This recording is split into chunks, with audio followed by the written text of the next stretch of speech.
It's probably once games get out of control, guys get benched, they want to see some guys that they can use for next year. So in that in-game betting, we'll talk about that a little bit later. You got to pay attention to what's going on in the game. Absolutely. And we're also obviously going to do our best to keep you updated as we know who's going to play today and who will not play. We're going to do our best with that. That way you have all that information before you place your bets. But some great games to go through the slate here today. Kansas City Chiefs trying to clinch that third seed, and they will do so if they beat the Chargers today. But you know what? Philip Rivers, this could be his last game in a Chargers uniform. He is not going to go down quietly. No, I think he's going to have a good game. If they win, that would mean that they have 12 wins to win their division. In the NFC East, that is not the case. Actually, if the Eagles lose today and the Cowboys win, the winner of that division would have 8 wins. But we'll see what Philadelphia can do. They have to go to New York and get the win. Now, Zach Ertz is not playing but Jordan Howard will be back for Carson Wentz. So the Eagles, a 3.5-point road favorite in that game. And then, of course, that huge NFC West game between the Niners and the Seahawks on who will win the NFC West. And then also with that comes home field advantage throughout the playoffs as well, which is very, very crucial. And we've got just so much to dive into. It's week 17. I mean, I know that it's kind of like one of those tricky weeks. You don't know who's playing. You don't know who's not. Some games matter, some don't. But let's dive right into this thing. We've got another sports betting expert joining us as well. That's Edward Egros. He's joining us from Dallas. Good morning, Ed. Excited to get your take on our Week 17 games here as well. So let's just dive right into this, gentlemen, shall we? And let's start with this Kansas City Chiefs game. They're taking on, this Kansas City Chiefs game. This game is very interesting because they're favored by 9.5. But here's the deal. That's too many points. It's a lot of points. But they're kind of paying attention to what the Patriots are doing in this one, no? Well, yeah. I mean, but the Patriots are a 16-point favorite against the Dolphins, so I don't think anybody's expecting the Dolphins to win. But the Chiefs, that's a history here between these two teams. Right. I can't remember this line ever being as big as it is, but let's face it, the Chargers have been an absolute embarrassment this year. They were supposed to basically be tied like they were last year with the Chiefs at the end of the year. They were both 11-5, and here the Chiefs are on track again for that record, maybe even better.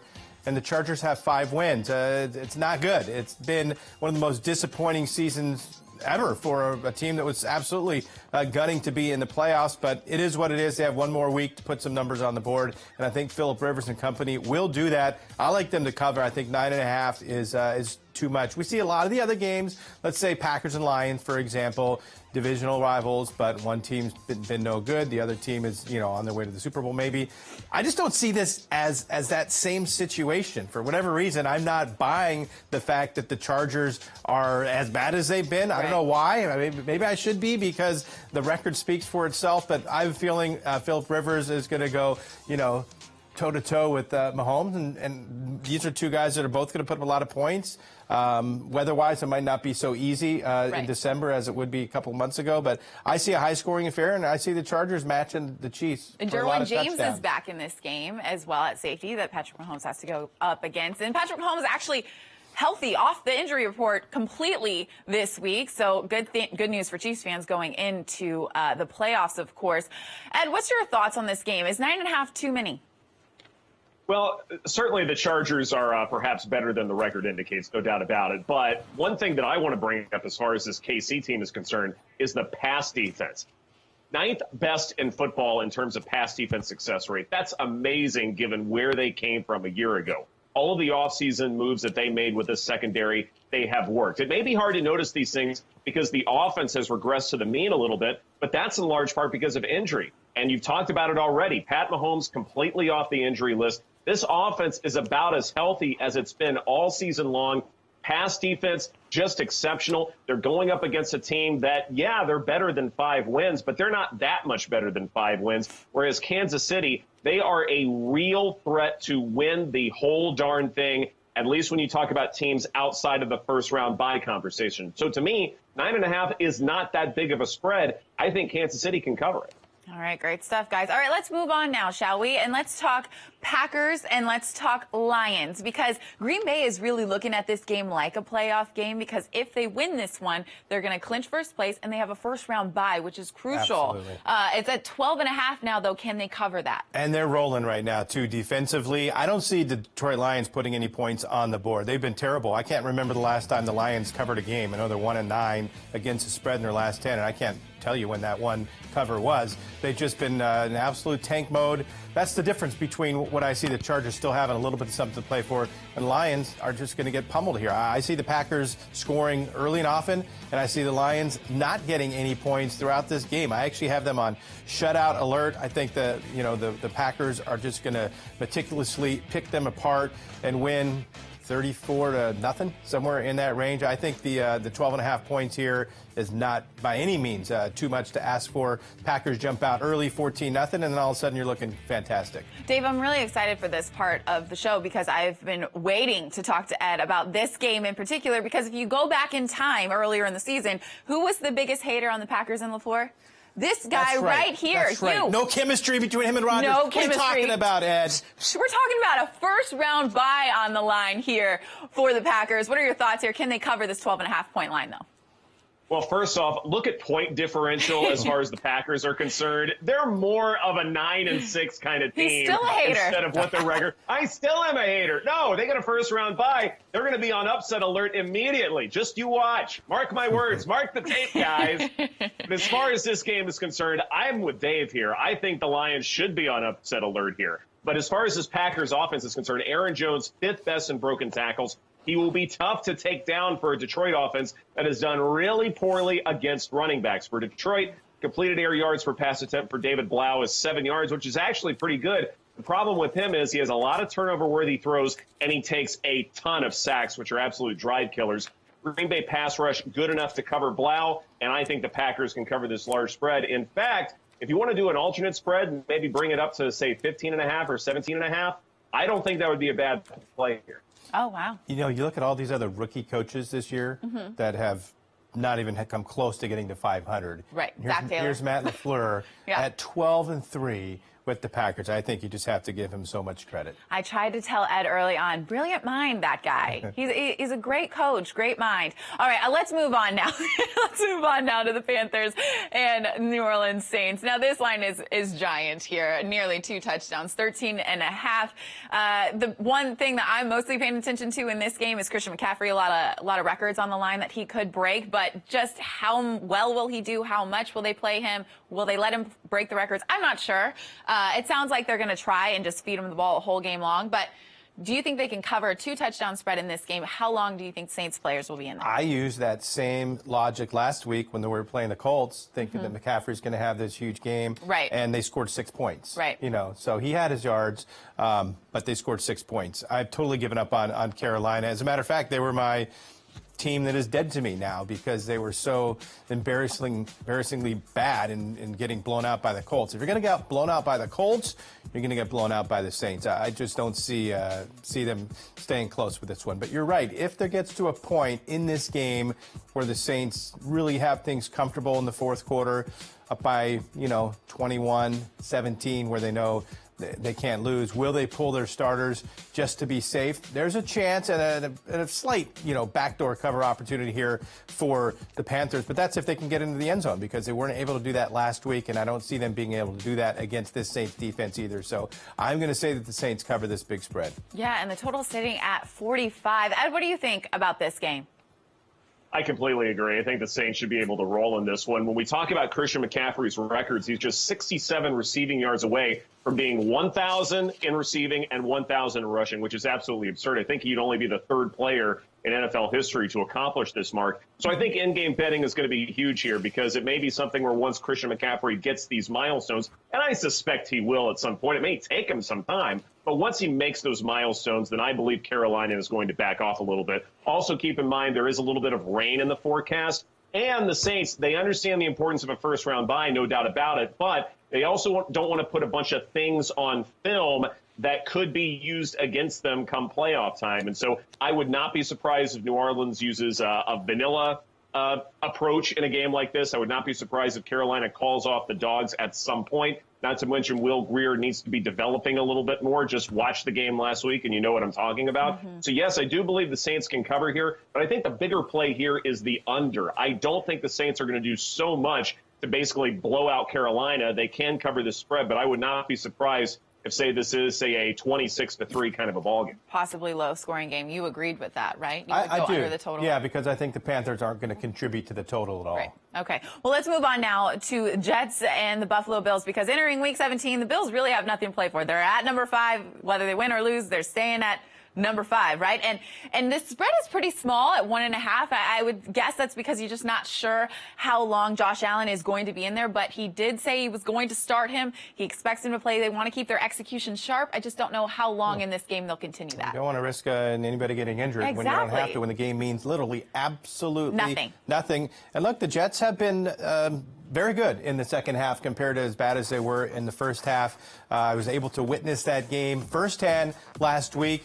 They were able to shut the Steelers down. The Steelers did connect on a long touchdown pass, but for the most part, the Jets defense looked good, and we know that the Jets offense with Sam Darnold clearly is clicking right now, and I would think that the Jets are the right play in this game simply because Buffalo has nothing to play for. Ed, what do you think when you take a look at this one? 1.5.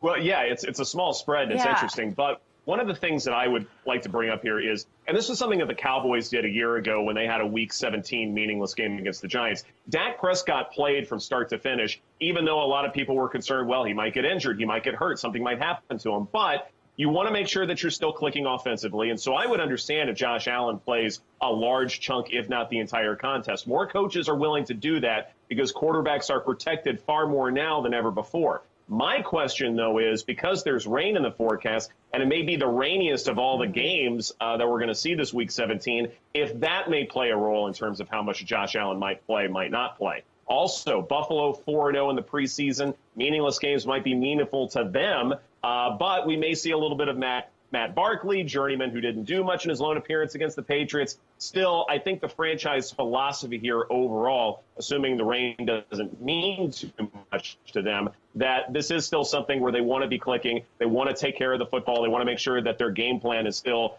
bulletproof, so to speak. So I'm going to take Buffalo here. Yeah, I think that's a great point, Ed. And talk about philosophies all that you want. But I do remember 2 years ago when the Rams were entering the playoffs, they had a Week 17 that just didn't matter. So they sat all their players. And then by the time they played in the playoffs, they just looked sluggish and slow, like they didn't have that rhythm that they had before. So I am curious to know how Buffalo will attack this today. But it does seem like they're going to go with Josh Allen. And there's a difference, I think, as well, when you know that you're playing in the wild card game. Right. You're playing next week, and you're not going to have a chance to get a week off. Because if you have that bye, you rest your starters Week 17 and have the bye, that's when you really can come back rusty. But they're playing next week. We know that no matter what. And on the road. So we'll see. I don't think they're going to play their starters the whole game, personally. Dave, this game is actually taking place in Buffalo, but at the Meadowlands. Ooh. That's where you can head over to the FanDuel Sportsbook and be able to make all these great bets. Can you tell me a little bit about it? Because I haven't been there. Okay, so I was there last week, and about maybe an hour after our show, kickoff time. How do you get over there? You jump into one of the nice warm shuttles to take you back and forth from the FanDuel Sportsbook to MetLife, drop you off right by the gate, and very convenient to go back and forth between the stadium if you need to do that. But just an unbelievable environment and so close to MetLife. And if you're going to be betting the games, that's where you need to go to do it. If you're in the area, in New York, in New Jersey, anywhere close to, wanting to visit either a Jets or a Giants game, it's in the same parking lot as the stadium. So convenient to plunk down a few dollars on the game, go watch it, come back, cash some tickets, play the afternoon game, stay all night if you want. You can bet on the NBA, you can bet on college basketball, all the way through the last game, and friendly tellers, friendly wait staff, bartenders. It's just a fun place to hang out. And, it sounds like that was exactly your weekend last week. I was in heaven. You did the show. Yeah. You made some bets right afterwards. You got on that shuttle to go to the game to watch the Steelers, right? I had a few technical difficulties at the end of the show, and Ed luckily covered for me for the It's okay. the last Everybody's got few a minutes chance to there, be on IR. So Thank you, Ed. But great stuff. You got to check out the FanDuel Sportsbook. But I want to move on now because I want to talk about this Patriots-Dolphins game because it may seem like the Patriots may not pay too much attention to this, seeing as how the spread is 16.5 points, but they're treating this one like a playoff game because if they win, they secure the number 2 seed. However, if something goes awry and they lose to the Dolphins, they will be playing as the 3 seed and playing in the wild card They don't even know what that means. It's like not have a bye. Exactly, Yeah. my point. So 16.5, though, that is a large spread. I understand that Miami is not very good at all, but can they cover that spread? I think Miami is good. They were terrible. Look, when Right, they're doing they much played better. in week 2, the Patriots were a 22-point favorite on the road and won by 43 because the Dolphins didn't know how to move the ball. They couldn't score points. They couldn't get yards. They didn't have Fitzmagic rolling. And now, since he's been their quarterback about the last 6 or 7 weeks, this looks like an actual professional football team that knows how to score points. 16.5 points for me, for the Dolphins, is too many for the Patriots to give. If you look at what the Miami Dolphins offense has been doing and what the Patriots offense has been doing, I'm not comfortable with the Patriots offense laying 16.5 points. They just have not looked very fluid. I'm not convinced that they are covering the spread. And this has gone up, too. It was 16. Now it's 16.5. I'm loving getting that extra half a point. Give me the Dolphins all day long here. This is actually my best bet of the week. I love the Dolphins. Love the Dolphins. Well, and they went from scoring, I think it was 11 points in their first. They were terrible. 6 games. They were terrible. And now they're up over 25 points in their last 6, which is very, very impressive. Ed, when you take a look at this game, do you agree with Dave here that the Dolphins, are the way to go in this one? This is a spread I'm going to be watching very carefully because I do think that the Patriots can win by 14, 15, maybe even 16. So keep close eye on a spread of this caliber here. I do love how the tanking for Tua thing was real in Miami, but now they may be picking 5th in the NFL draft. But because of how well Joe Burrow has played this year, Tua might fall to 5. And so even though they may have been tanking, they still might wind up with him after winning a couple of games. So I find that funny, but no one else does around here. Patriots understand the importance of a first-round bye, no doubt about it. You don't have to tell anybody in that Patriot organization the importance of a first-round bye in terms of winning the Super Bowl. So that's going to matter. They're going to throw a few more things out there in terms of winning the football game and being comfortable as far as that's concerned. Patriot passing attack, it's not healthy right now. Tom Brady, I'm surprised, Danny, you haven't accused me of being a Tom Brady hater as well today. Right. But he is aging a little bit, no doubt about it. Julian Edelman, I don't know how healthy he is right now. That passing attack has some real problems, and I don't think the Patriots should appropriately be a 16.5-point favorite because that passing attack has been so anemic. I'm going to take the Dolphins here. 2 things, Ed. One thing that I've learned in covering the NFL, you absolutely can never count out Tom Brady. I don't care how old he is. He could be 60 on the field. I still wouldn't count him out. Be. Exactly. And then I do also want to say that I did pick on you earlier, but now's the time to pick on Dave because we got to move on to the Browns and the Bengals game. Yeah. What a dud of a game, right? But this is an in-state rivalry. Talk to me here. Oh, it's moved up to 3. It was at 2.5. My least favorite game. I have no feel for this. I mean, neither team has anything to play for. The Bengals are at home, so clearly that's a little bit of a. And they edge seem for to be them. rolling a little bit. Like maybe there's some promise, maybe a little bit. Use Rolling that word, rolling's a little strong. Or Okay, even promise. there's a little bit of promise, maybe. There's no promise for the Bengals, is They there? just gotta. You Both don't even these want to teams just need Ed, to talk to me. turn the page to next year. I'm not touching this game. He's not touching it. He wants nothing to do with it. The Browns have hurt him way too much. His heart's a little bit broken. So, Ed, why don't you take this one? Somehow Dave has to get a tattoo removal for that Super Bowl Right. 54 champion Cleveland Browns pat somewhere. I heart Baker. Yeah, it's gross. I'm going to take the under here as far as a play in this game. The total's interesting. I'm going way under here. Heavy rain might be in the forecast. Passing attacks have been so inconsistent for both offenses. I can see a lot of ground and pound, especially with Joe Mixon for the Bengals. 14th most first downs by run for him. Outstanding given he's only had 4 games this year of at least 20 carries. So I think for the Bengals, it's a lot of running. For Cleveland, certainly Nick Chubb will be a part of that. But I think with heavy rain, both offenses are going to slow down significantly. So I would take the under here. But as far as the spread goes, Look, Cleveland has a lot of things that they hope to retool and improve upon for next season. Freddie Kitchens may be coaching for his job in a game like this, whereas with the Bengals, it's all about getting Joe Burrow and just erasing what happened this year. So in terms of motivation, I think Cleveland makes the most sense. But my play in this game is the under. So it sounds like both of you are staying away from the spread. Not my He's favorite going game. under. What about you on the total? 43. I would actually play the over, just Okay. because in my personal experiences watching two teams that have nothing else to play for, typically you have guys that want to at least pad their stats. And, you know, it's been a rough year for OBJ and not for Chubb. He's had a good year, but for Baker Mayfield, this is the type of game where, you know, he wants to go for 350 yards and get up a little bit further than he's been, OBJ to get a few more catches. So to me, I think there's going to be some kind of garbage scoring and some stats padding here going on. So I'd play the over. Obviously, the weather could be taken into consideration there, but I would play the over just because of that. All right, sounds good. Let's move on now to Bears-Vikings. This game's a little interesting because it sounds like Zimmer is not going to play Kirk Cousins. It looks like he's going to rest. Sean Mannion, insert him. Oregon State beef. I had to throw that in there. I've been waiting all show for that. But it looks like his receivers are going to get a chance to catch some balls. Exactly. Some of them. So Cousins, no, but the other guys will probably get some reps. I wouldn't see them playing the whole game. This is another team that has nothing to play for. Right. The Vikings are locked into their spot. I like the Bears, and the Bears are 7-8. Keep in mind, there are some teams like the Colts today that are 7-8 playing Jacksonville. The Bears are 7-8 playing Minnesota. I think the psyche of a team to end up 500 sounds a hell of a lot better than ending up 7-9 in 2 games below 500. Absolutely. So I think these 7-8 teams that seemingly have nothing to play for absolutely do have something to play for to get to that 500 mark and kind of salvage their season some. That's fair. And I do kind of maybe seeing the Bears trying out some other pieces that maybe that don't play as much or see as much playing time because they want to improve on this season. That's fair to say. I am expecting to see a couple guys that you aren't typically seeing a lot of plays for get some extra action. Ed, what do you think about this game? The line set at 3 right now.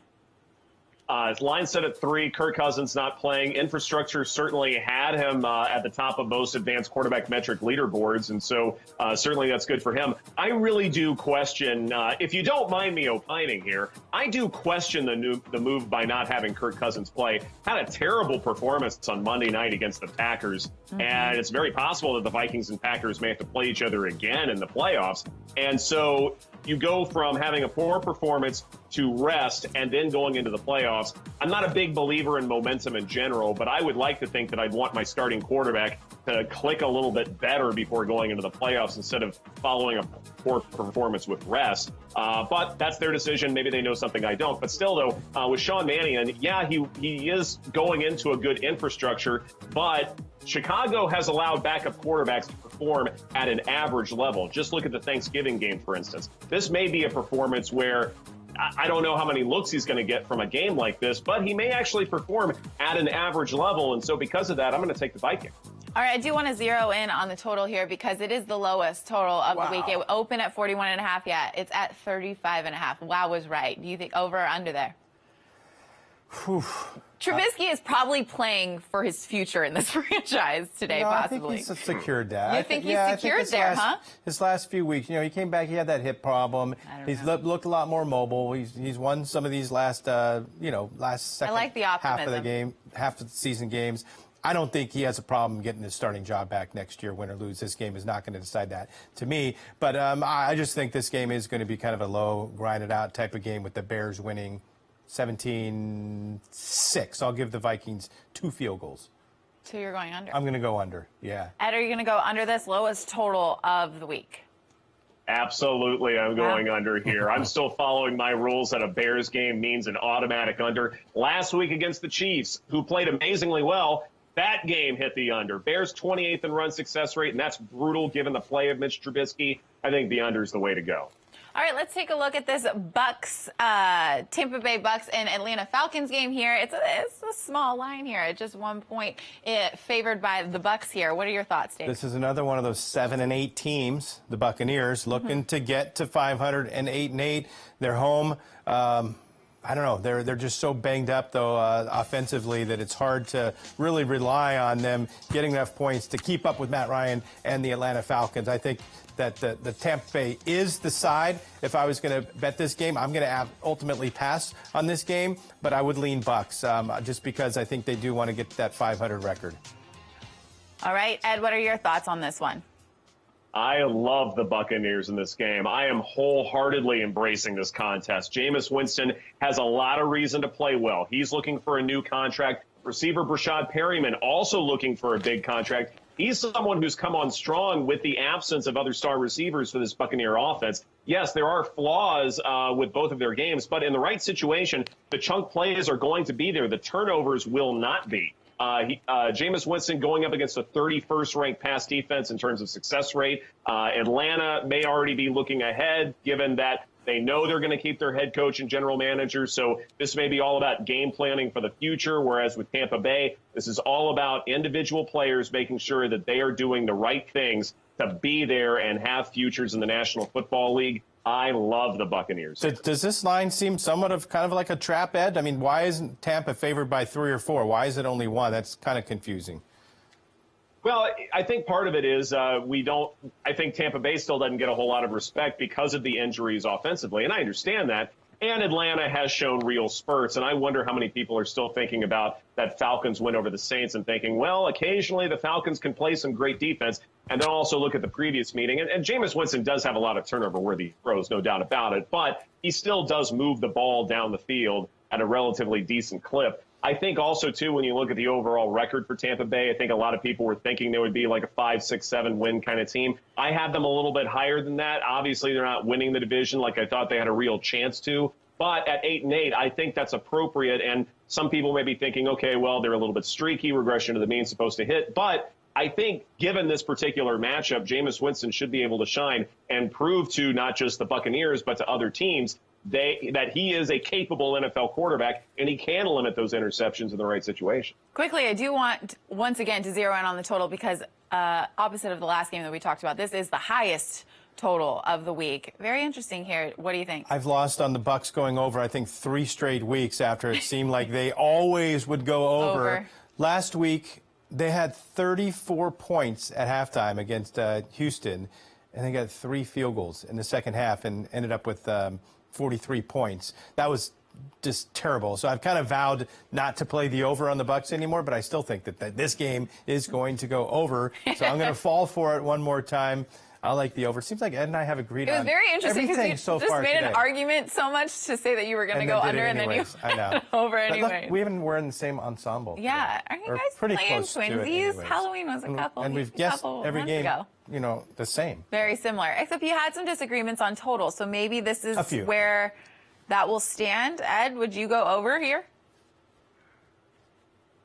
I absolutely would. Jameis Winston leads football in intended air yards, more than 1,000 in second place. Also leads in interceptions, certainly, and Matt Ryan may take advantage of some short fields, so that's important. Mentioned Brashad Perryman looking for a new deal. He may be one of those key receivers who's going to ball out today, and so I think the over makes sense. Awesome stuff. All right, well, if you want to get in on this action, all you got to do is download the free FanDuel Sportsbook app. It's very, very easy. Download that app and sign up for an account with the promo code MOREWAYS25. You'll get a risk-free bet up to $500 in site credit, plus a free $25 bet. Just use the promo code MOREWAYS25 and steal all of FanDuel's money. Listen to our experts and make some money, right? Gotta love it. Do it. Let the money fall, right? That's what we want.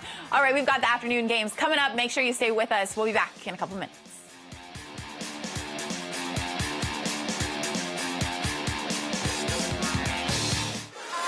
They say less is more, but we believe more is more. That's why we built FanDuel Sportsbook with more ways to bet, more ways to fund your account, more ways to cash in, and more ways to cash out, with payouts delivered straight to your bank account in as little as 48 hours. You want more? You got it. Join today and get a risk-free bet worth up to $500. FanDuel Sportsbook. More ways to win. We'll return to more ways to win, but first, I want to tell you about the Watch TVG app, where you can find betting information, all TVG's live racing, and exclusive on-demand content. It's available on Apple TV, Roku, Amazon Fire, and Fire Stick. TVG account holders simply go to your connected device and download the app. Once there, you can go to the FanDuel odds feed for pro and college betting lines. Racing fans can catch every race in high definition on channels dedicated to TVG and TVG2. Or you can choose the TVG Racebook. It displays both networks on top of 3 track feeds. There's also the Racing Now option, where you can view select track feeds full screen. Finally, we have TVG's content marketplace with on-demand material including interviews, features, and races you missed. All this content, all in one place. The Watch TVG app. Download it today. Run Happy, he's 16-2. He's a beautiful horse. There's stamina on top and bottom, and he's stamping his horses with that. I think they look big and fast and like horses that'll go on and run a distance as well as short. He was a fantastic racehorse. If he passes on his ability as a racehorse, I think he's a slam dunk to be a great sire. Very athletic looking and beautiful bodied horse as well. Run Happy, standing at Claiborne Farm. Welcome back to More Ways to Win. Having fun so far, Dave? Feeling warmed up? Always. Sunday mornings, nothing better. Love it. Week 17. I still can't believe that's where we're at. But let's talk some afternoon games here. And let's start with this Eagles matchup against the Giants. It's a 3.5-point line.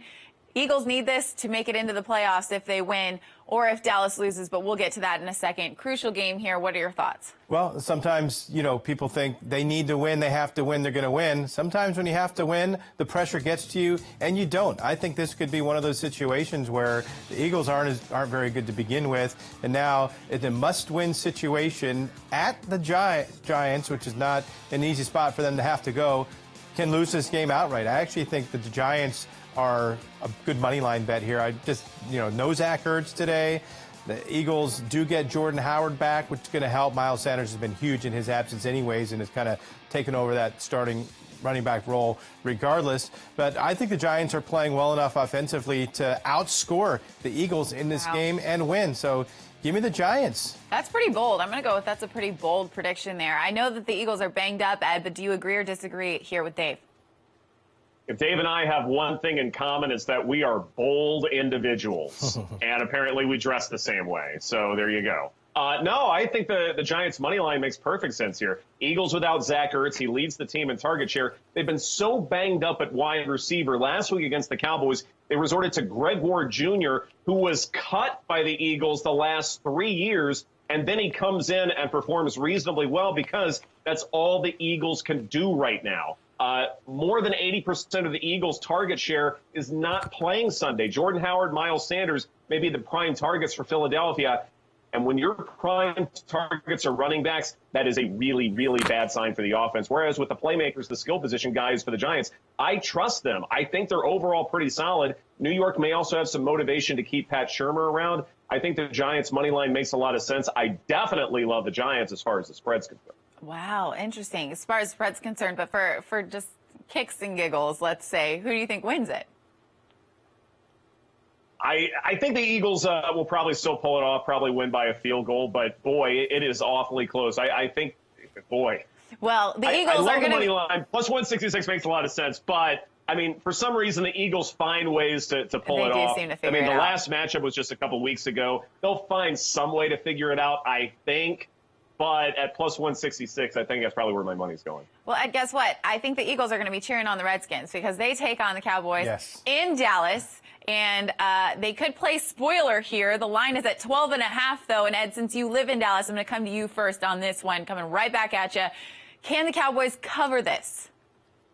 Well, first off, it's interesting because this line was at 11 a little bit earlier in the week, and then we find out that the tackle Tyron Smith is not playing in this game per reports. And that is really significant because they have all-world tackles in Lyle Collins and Tyron Smith. And when one or the other or both aren't playing, then the Cowboys offense takes a serious step backward. Look no further than the Jets game when the Cowboys lost that one, gave New York its first win of the season. This is what happens to Dallas. When they have some of their all-world players not performing or they're not even playing in the football game, then they don't do a really good job in terms of managing who the backups are, how well they're going to play. It's not really a next man up kind of mentality, even though Jason Garrett talks about this a good bit. This is one of the reasons why, with so many injuries to the Cowboys and with Dak's shoulder possibly not progressing fast enough, perhaps for Cowboys fan satisfaction, I think this is a way too big of a spread here. I think Washington can cover this easily. Let me go back to exactly what this means, right? The Cowboys need a victory and a Philadelphia loss to the Giants to earn a second straight NFC East championship and the number 4 seed in the NFC playoff bracket. So a lot on the line here in this game, but it is a pretty large spread. How do you play this one? And it's not like, the Eagles are a 16-point favorite like the Patriots are. They're a field goal favorite, just over a field goal favorite. So the Cowboys know that the Giants easily could beat the Eagles, and here they are in the driver's seat. All they need to do is take care of business against the Washington Redskins. Who's going to score for them, Ed? That's the question. Their best player, Terry McLaurin, is out with concussion. Their second best player, Adrian Peterson, is not very young anymore, and as we get to week 17, his legs are noodly. I looked up some stats. Normally he doesn't even play week 17 because he's hurt by then. Last year he did play week 17. He carried the ball 4 times for 0 yards. That's what I see happening. He's going to get a few carries, and basically they're going to let a couple of backups come in and run the ball. Washington has no offense. I think Dallas covers here easily. I'm not even worried about the Cowboys' offensive line holding up against the Washington pass rush. I think the Cowboys crush here by 30 points. I'm going to do the alternate line as high as I can get it. All right, 2 thoughts to this, if I may interject here. Number one, Dak Prescott's shoulder obviously did not look very good. He was highly inaccurate. Play design was actually pretty good against the Eagles, but Dak was missing his throws, horribly inaccurate, and he suffered 5 drop passes by his receivers. And so I don't think this Cowboys offense is going to move the ball very well. So the spread may be just too big in and of itself. Secondly, Danny, please walk across the screen and hit Dave in the shoulder because he doesn't believe in Case Keenum like you and I do. Yeah. He deserves that one. I just threw everybody off. Sorry. What's he going to do? Run the ball every time or throw it to himself? Oh, my goodness gracious. Hey, 12-3 is a great final for a game like this. 31-0. Oh, my goodness. Let's move on, shall we? Let's move on to Titans at the Houston Texans here. In this game, Titans are favored by 6, and that's probably due in large part to, I just am not sure how much DeAndre Hopkins and Deshaun Watson are going to play in this one. How would you play this game? Well, Houston has the division clinched, so that's done with. Tennessee needs to win, not to win the division, but to win that 6th seed in the wild card, because if they do that, they're in, regardless of what happens in Pittsburgh. Because of the loss to the Jets last week, Pittsburgh losing to an AFC team and Tennessee losing to an NFC team. Now the tiebreaker favors the Titans instead of the Steelers, as it did going into last week. So the Steelers have to win, and Tennessee has to lose for the Steelers to get in. So that means all they have to do is go into Houston and beat a team that's already in the playoffs, and that's it. Well, not so easy. Houston still probably is going to try to win this game, but Tennessee, laying that much on the road is a little bit worrisome to me. I'm actually going to play the Texans in this one, and also keep an eye on what's going on in Kansas City, because the Chargers, if they beat the Chiefs, and I think they have a chance to do that, then Houston has a chance to go from the 4 seed to the 3 seed and leapfrog the Kansas City Chiefs and then be able to host the 6th seed instead of hosting the 5 seed. So I think there's going to be a little bit of scoreboard watching going on here between what's happening in Kansas City. I'm really glad you brought that up, because if Kansas City does beat the Chargers, I would assume at that point Texans sit all their guys, because at that point there's nothing. Actually, you're right. These games aren't going on at the same time. No, the Chiefs game is happening earlier. Pay attention to that result. Right. Exactly. From what I was just told in my ear, Watson is not going to play in this game, so you can already kind of rule him out. But as far as the other guys in that mix, I'm sure they're going to be paying attention to that scoreboard in Kansas City, since it does happen earlier. Ed, how do you play this game? Well, first off, I think it's fascinating that this Texans offense, I mean, you mentioned the guys who aren't playing. Will Fuller is a huge playmaker for this Texans offense. And it's amazing because he's just a speedy guy. He doesn't necessarily do anything flashy per se or unusual or unique. But this offense really does operate differently when he's on the field. He's not going to be playing in this game, not to mention, as you talked about, if Kansas City wins, and I expect them to win, perhaps even handily, then Houston has even less motivation to win a game like this. Whereas with Tennessee, They still want to get that sixth seed, obviously. Ryan Tannehill still playing out of his mind. But still, though, I think the spread is too big. I still think it's important for Houston to utilize that fifth best success rate offensively, even if Deshaun Watson isn't playing. I still think there are other guys who want to be playing well as they approach the playoffs. And I just think the spread is too big. I'll take the Texans. All right. Do you want to even touch the total here, or shall we move on? I'd go over. You'd go over. Anything Titans related right now, I'm still staying. So both of you are staying over. I saw Ed's thumbs go up. Okay, well, let's move on now to the Steelers and Ravens game, because if the Titans lose and the Steelers win, Dave, your Steelers are going to the playoffs. So this is a very close spread here, 1 point. Well, they obviously know they need to win, but I don't know if they're going to get the help they need in Houston. But let's see what's going to happen here. We know that Lamar Jackson, the MVP, is not going to be playing in this game. So we got RG3 starting.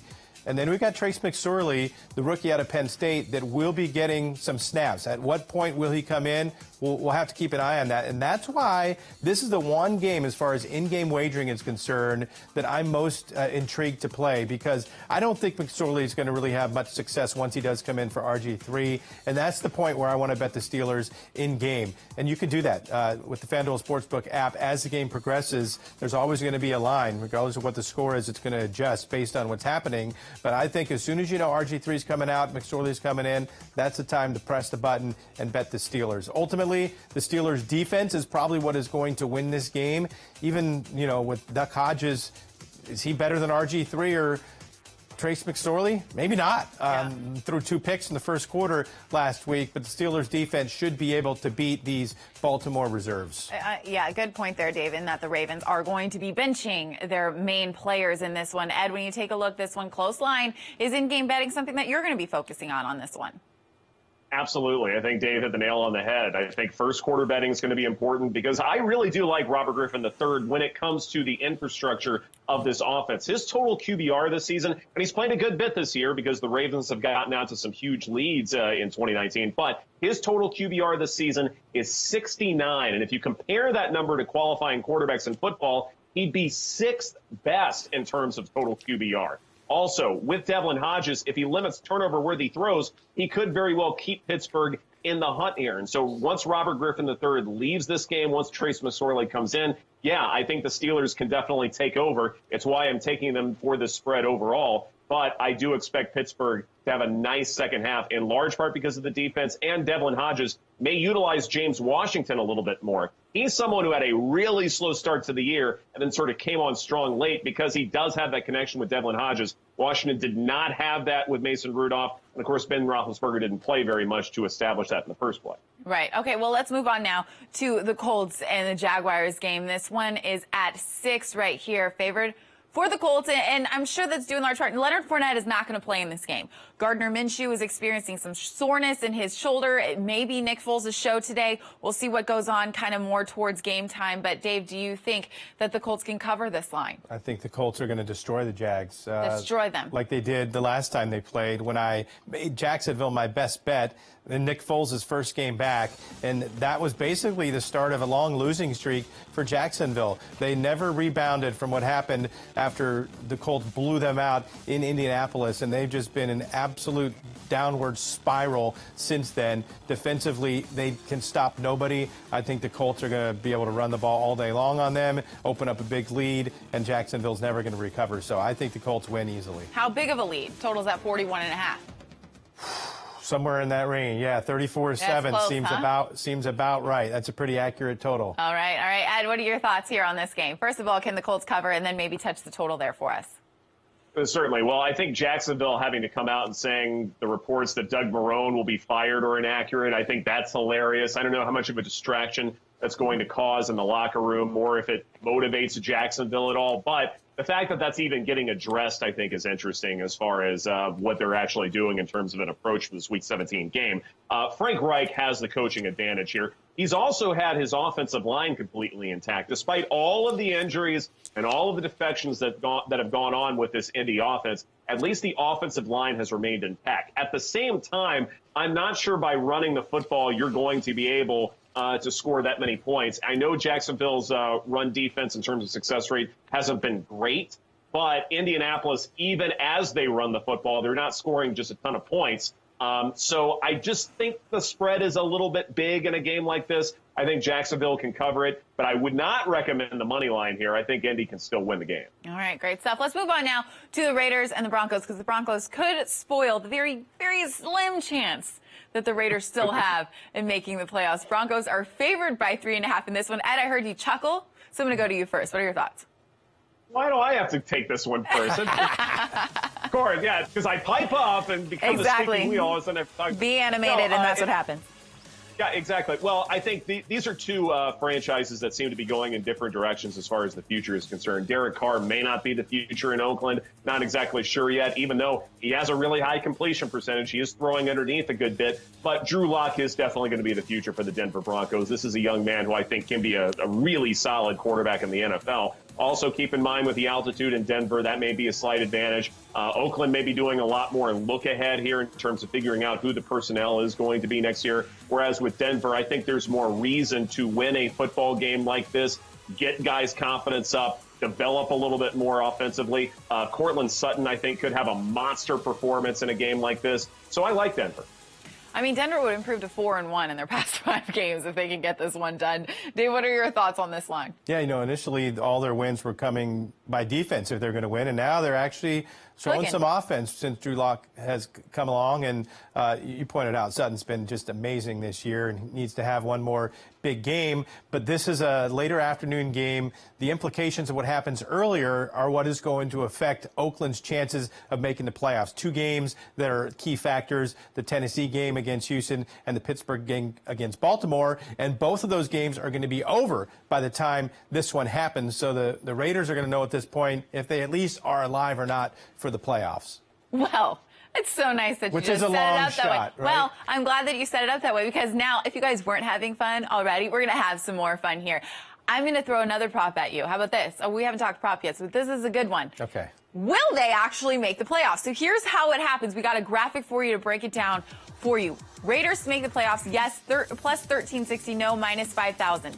The Raiders have to win in Denver, okay? Titans which is have an underdog. to lose to the Texans. Which is an underdog. Steelers have to lose. Which is an to underdog. The Ravens. And the Colts have got to win at Jacksonville which is a favorite. In order for the Raiders to make the playoffs. So it's basically a 14 parlay that you're making for all those things to happen, and you're getting plus 1360. I'm going to say no. A big solid minus no. 5,000. Okay. Ed, what are your thoughts? I love Derek Carr's gesture. If I were to caption it, it would read, "Why would you bet on that?" No, they're not making them. All right. Well, we've got 2 big fat no's. Well, then let's have some more fun, shall we? And Dave, I'm going to pick on your team, the Steelers. Let's see their chances of making the playoffs. We've got a nice, beautiful graphic set up for you once again. Yes is plus 220. No is minus 310. And here's what's got to happen. The Steelers have to win at the Ravens, obviously, right? And the Titans need to lose in Houston. That's it, right? Right. And that's all that has to happen. So do you think that it can happen? It can happen. Yeah, I mean, yes, it's plus 220. I think Tennessee is going to win that game. So I wouldn't bet that. But yeah, of course, that's not that crazy. You need the Steelers to win as a favorite and the Texans to win as a 6-point underdog.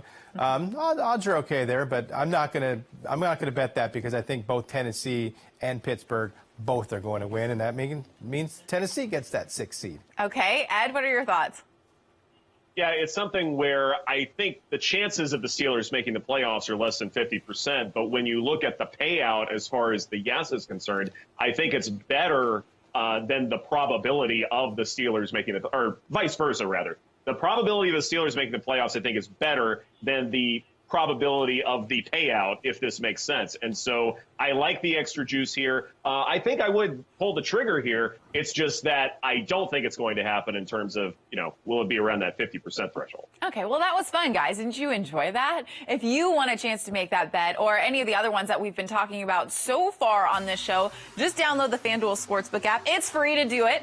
Just free. I mean, who doesn't love free? Download the app, sign up for an account with the promo code MOREWAYS25, and you can get a risk-free bet up to $500 in site credit. Plus, you also get a free $25 bet. Just use the promo code MOREWAYS25. And coming up after this quick break, we're We're going to talk some NFC West and specifically zero in on that fun 49ers-Seahawks matchup that I cannot wait to dive into. Stay with us.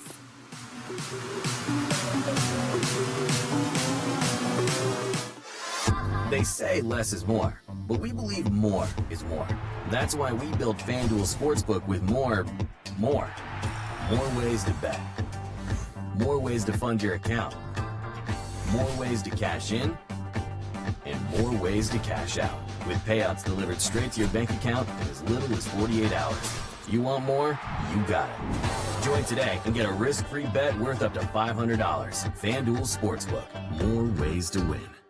We'll return to more ways to win. But first, I want to tell you about the Watch TVG app, where you can find betting information, all TVG's live racing, and exclusive on-demand content.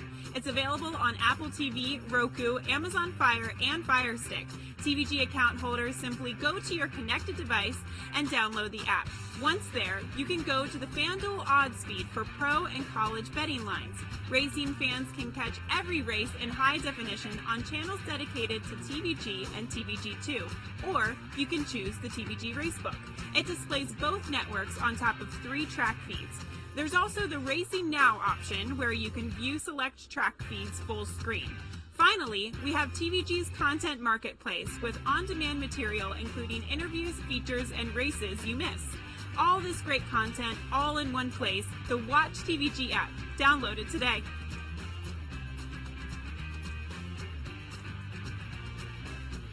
Never miss a moment of the action with the brand new Watch TVG app, available in high definition on Amazon Fire, Apple TV, and Roku. Finally, you can enjoy your favorite racing from the best tracks in the U.S. and across the globe without a cable subscription. And better yet, we'll bring you exclusive content, expert handicapping, and the latest news from the racing world 24 hours a day. Download the Watch TVG app now. TVG, your best bet. Welcome back. Welcome back to More Ways to Win. I'm Danny Clevenger here with Dave Weaver. We've got Edward Egros as well. Those are our 2 betting experts. You guys want to listen to them, because now we're going to dive into the NFC West, which obviously is my favorite division, having worked for both the Seahawks and the Rams, which will be fun. Well, let's start with the Rams, because they're hoping to end on a winning season higher note than possible. I mean, can't believe they were in the Super Bowl last year, and now they're just out of the playoffs. Just complete disappointment here. The line is at 6.5. It's also their last game in the Coliseum. A lot of pomp and circumstance in terms of what's going on there in that game, that they want to end on a winning note and also end on a winning note, leaving the Coliseum before they head into that big, new, beautiful stadium down the road. Well, this line I saw at one point when it first opened at 3.5, because I think a lot of people maybe thought they have nothing to play for, their starters aren't going to play. But it sounds like they are going to play, but there's still nothing to play for. So are they going to be playing lethargically and really with no energy like they did for most of the year, to be quite honest? I think Arizona has a little bit more upside here in this game as a 6.5-point underdog.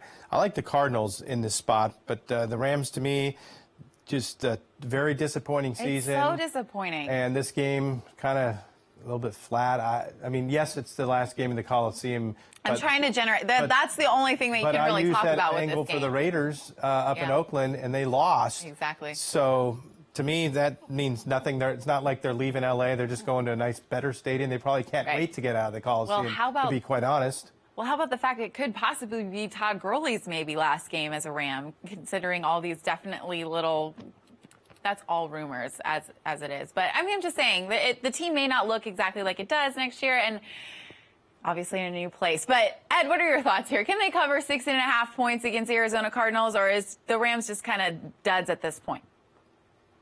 No, I think the Rams can cover it, and to me, this is a game about ceilings. The Rams have looked elite in games when Jared Goff has not had to endure pressure. Arizona has a lower ceiling, only because when they face a discombobulated defense, Kyler Murray can perform well, Christian Kirk can perform well, but the Rams defense is not discombobulated. So I have questions as far as what Arizona will be capable of in a game like this. But as for Jared Goff, like I said before, when he faces pressure, he has not performed very well. And I don't think Arizona's defense will be generating enough pressure to really affect Jared Goff and what he's capable of doing. This is a game where, for my DFS friends, Robert Woods and Tyler Higbee are my guys. If you stack Rams players, I really like your chances of getting a payout. I think the Rams can win big here. Do you want to even touch the total in this game, 45? I would go over. Okay. Then I think because Arizona is going to participate, which they did not in Arizona when the Rams went in and absolutely thumped them, and they didn't put up any points at all. But I think their offense is clicking right now.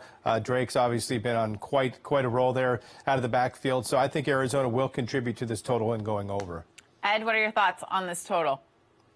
Absolutely. I think Arizona, even if they don't play well offensively because of the high pace of play that they play with, I think they'll probably get 17 points, maybe even 21 points, but then the Rams are going to get theirs, and so I see an over here.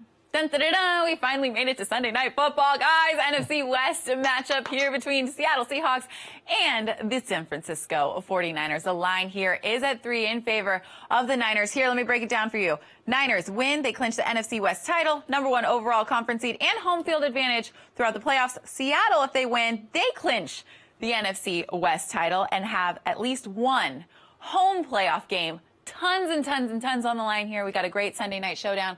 What are your thoughts, Dave? Well, no Chris Carson. I mean, that is such That's a huge, huge blow to the Seattle offense. And they bring on Marshawn Lynch. How many opportunities is he going to get? Maybe that won't be the answer to winning this game. Russell Wilson is going to basically have to lift up this team, put them on his shoulders, and win it.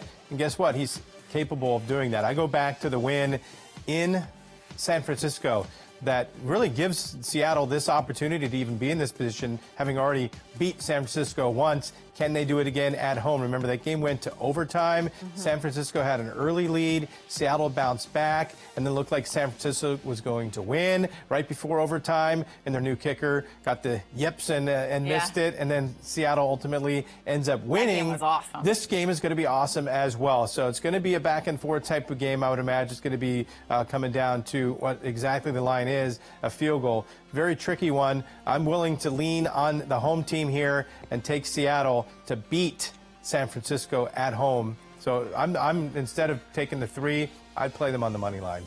And both have clinched a playoff berth. Now it's all about seeding, and you know Seattle's 12s are going to be extremely, extremely loud. Can the 49ers cover this spread? 3 points. Well, it's something where I think for most of the week I had Seattle covering, but I'm going to switch my my choice here. Really? And I'm going to go with San Francisco. Yeah, I think the Niners, when you look at that last game, George Kittle was not playing. Emmanuel Sanders was hurt during the contest. Deebo Samuel still a rookie. Those are the top 3 receivers in weighted opportunity for the Niners. That's basically the entire passing attack. And for much of the game, it was non-existent, like I mentioned before. George Kittle changes this offense significantly. He's in this game. As for Seattle, I know they may not be running as much, but that may give more opportunity for Russell Wilson. And so, I really like the over in a game like this. But as far as the overall matchup, I think this Niners passing attack, it's just so different in this contest than it was in the previous meeting that I think they can take care of business here. All right, let's zero in on the total in this game, shall we? 45.5. Would you go over or under this? Ed, I'll come back to you first. I would go over here. I think because Seattle may not be running the ball much and expect more out of Russell Wilson in the passing attack, I think that's actually a good thing as far as scoring points. And Seattle's defense will not be able to slow down so many weapons for the 49ers. Even Jimmy Garoppolo, as the managerial quarterback he is, he still knows how to get the football to the right guys. So I love the over. All right, Dave, what are your thoughts? Well, I'm kind of thinking that I said Russell Wilson's going to have to put this team on his back. But you know what's also going to have to play well is the Seattle defense. I don't think that Seattle, with the loss of Chris Carson, is going to be able to win this game 37-34. I think they're going to need to win it more like 23-20. So I'm going to go under and think that Pete Carroll is going to kind of change his philosophy a bit here and try to slow this game down and just keep it as close as he can early and try to eke one out in a low-scoring game. I'm going under. All right, guys, as we close out this show, real quickly, what are your best bets? Dave, starting with you. I'm going to go with the Miami Dolphins. 16.5 points, the biggest underdog of the day. A team that can now score points against a team that I'm not in love with their offense right now, the New England Patriots. Give me the Dolphins and the points. Also, I'm going to throw this one at Ed. Can you disagree with him or you agree with him? That's fine. No, I think the Dolphins can cover 16.5. Okay, well, then what's your best bet? So my best bet, Tampa Bay, taking care of business here. Jameis Winston has something to play for, so I think he'll score a lot of points. You guys are playing so nice together today. I was actually trying to give you a second to debate his best bet. So, Dave, I'm going to give you a second. Can you debate his best bet, or you're just singing Kumbaya over here? No, I can debate it because Atlanta definitely can put up points to match Tampa Bay. So in that game, the over to me is a little bit more enticing to play than just Tampa Bay by themselves. I'm not in love with the Falcons or the Bucs one way or another, so it's kind of a wash game for me. All right, well, if you guys want to get on this action, make sure you download the free FanDuel Sportsbook app. Sign up for an account. We'll give you some extra money to do so. It's something you guys definitely want to take advantage of. These guys have given you their best bets all day long. We've gone over every game on the Week 17 schedule. Download that app right there. Use the promo code MOREWAYS25. Guys, great job. We've got a whole second hour coming your way of More Ways to Win, and it starts right now.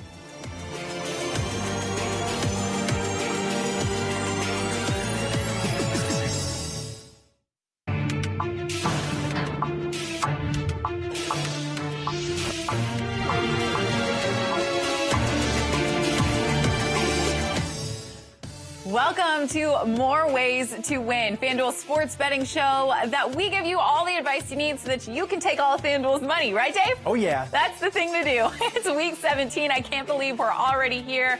Playoffs is starting soon, but there's some teams that still need to get into those playoffs, and we're going to dive right into that. My name's Danny Clevenger. I'm your host here in our LA studio, and I'm with one of our betting experts right here in Dave Weaver, and I'll introduce you to our third member in just a moment. But some things to talk about here, Dave, as we jump into this show. Kansas City, a lot on the line here for them in terms of their seeding. And can they beat this Chargers team? Because Phillip Rivers, this could be his last game in a Bolts uniform. I do not think that he is going to go down quietly. There's a lot of teams that are locked into their spots. There are a lot of teams that aren't in that could get in. And then there's a team like the Philadelphia Eagles that are atop their division but could blow it if they go into New York and can't get the win there. And then the Cowboys defeat the Redskins, and the Cowboys could snatch that title away from the Philadelphia Eagles. The key here for Carson Wentz is he does not have Zach Ertz, his favorite target of late, but he is going to get Jordan Howard back into the backfield, so that could help. The Eagles right now, a 3.5-point favorite in New York. Oh, man, crazy stuff. And we also got a crazy game, an Nfc West showdown between two teams that gave us quite the showdown the first time around in the Seahawks and the Niners.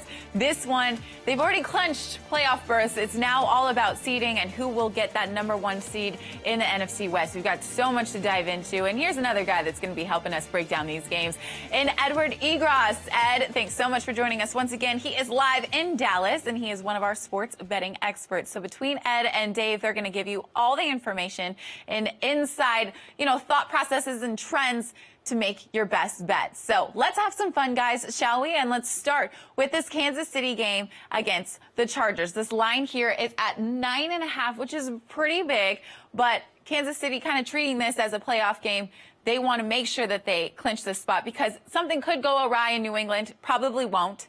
But if it does, that puts them in a much better spot. Well, at the beginning of the year, I thought this would be the game that would decide the AFC West crown. Would the Chargers be able to beat the Chiefs in Week 17 and maybe win that 11-5, 12-4 tiebreaker situation? Well, instead, the Chargers come in with a 5-11 record, embarrassing, but I think Phillip Rivers still has a lot to play for in this game. Nothing on the line. Guess what? Phillip Rivers usually does well when there's nothing on the line. No pressure, fine. He's going to come in there, sling it around, try to get 3 or 4 touchdowns.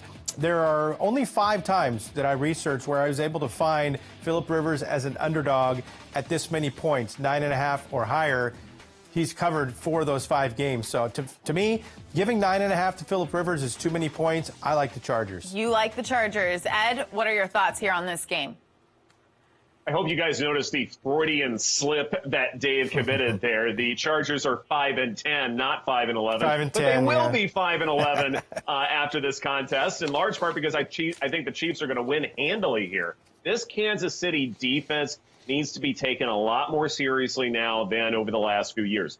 Pass defense success rate is 9th best in football. All of these offseason moves that KC has performed, they have worked out in one way, shape, or another. It may be hard to notice these things because the offense has regressed to the mean a little bit, but that's largely because of injury. And now Pat Mahomes and company are about as healthy as they've been all season long. Kansas City has reason to perform and perform well as they go into the playoffs. They are a scary football team right now, and I think KC can cover a large spread.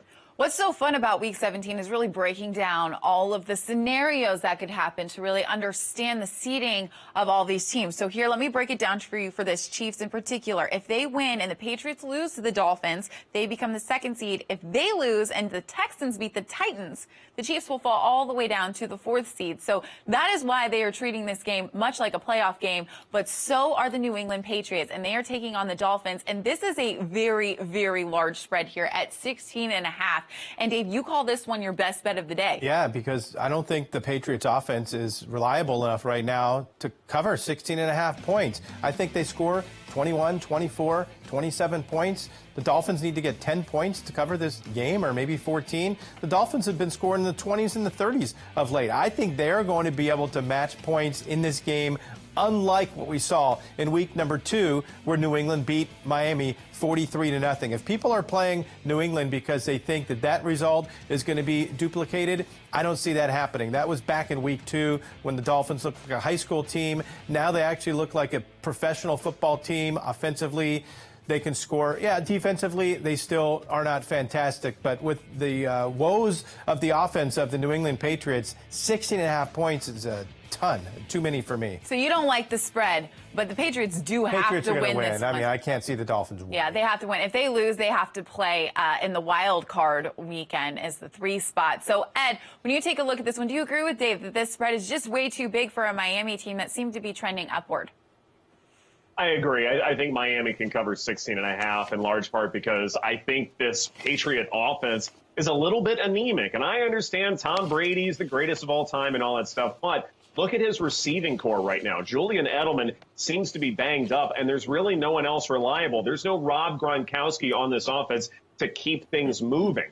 And this is the biggest problem with the Patriots and why there are real concerns come playoff time, because at some point the Patriots figure it out in terms of the passing attack, even when they have slow starts to the season. And that still hasn't happened yet. That Bengals game really didn't show me very much as far as what this passing attack is capable of and what Tom Brady is capable of at his age right now. And so I think 16.5 is too big for anybody, much less a Dolphins team that has a volatile quarterback who can score points in bunches. I don't know how Ed can say Tom Brady at a certain age may be worse. I mean, come on. Okay, go ahead. They're still winning games, right? Well, one thing I remember earlier this year that I pointed out about the Dolphins is when they get into a cold weather situation, they're not very good. I think it was when they played Cleveland, maybe 5 or 6 weeks ago, and the stat was something like in the temperatures 45 degrees or less, 0-6 against the spread, and they lost by something like an average of 17 points. That stuck in my head, except Miami actually went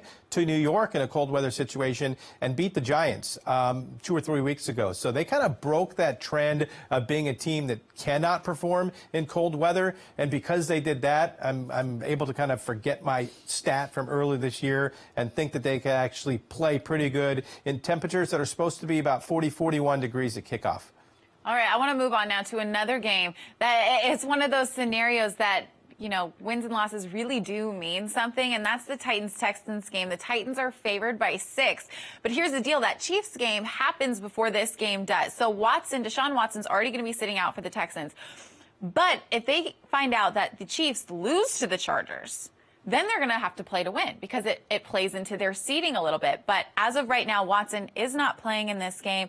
And I imagine as the game goes on, they may sit more of their starters once they figure out what that final score is from the Chiefs. But six-point favorites here for the Titans. What are your thoughts? So you have a team that is in the playoffs in Houston, win, lose, or draw here, and a team that must win to get in. Tennessee controls their own destiny with Pittsburgh losing against the Jets last week. Now, if the Titans win, they are in. If the Steelers would have won last week, then the Steelers would have been in that same position. But now Tennessee, if they win, they're in. They know what they need to do. But it's not like they're playing a cupcake here. They're playing a divisional rival, the #1 team in the division at Houston. This is not going to be a game that is just handed to them. They're going to have to earn it, and I'm not sure that they will. I would actually take Houston here with the 6 points at home. Okay, Ed, what are your thoughts? Yeah, I'm going to take Houston as well, even without Deshaun Watson, and believing that Kansas City is going to win the game, which is going to be even less motivation as far as Houston is concerned. I cannot see it being okay for Houston to have 2 bad games in a row before entering the playoffs. And so even if Watson isn't playing, I think there still is reason for everyone else to play well and develop their own skills come playoff time. And when everybody is around, the Texans have the 5th best success rate offensively. And so, yeah, you take away some pieces, it's not going to be as strong. And Tennessee does have a really, really good offense. But I think both teams do know each other very well. And there may also be a little bit of a chess match because I believe there is the very real possibility that these 2 teams will play each other again come playoff time. So there may also be reason to keep things conservative, keep things vanilla, which means you take the team with points, which is Houston. All right, well, good stuff, guys. Hey, before I move on to the next game, I do want to ask both of you, because of these guys sitting, possibly not sitting, maybe not playing full games, does it make Week 17 games harder to bet? It does, but it makes them more exciting?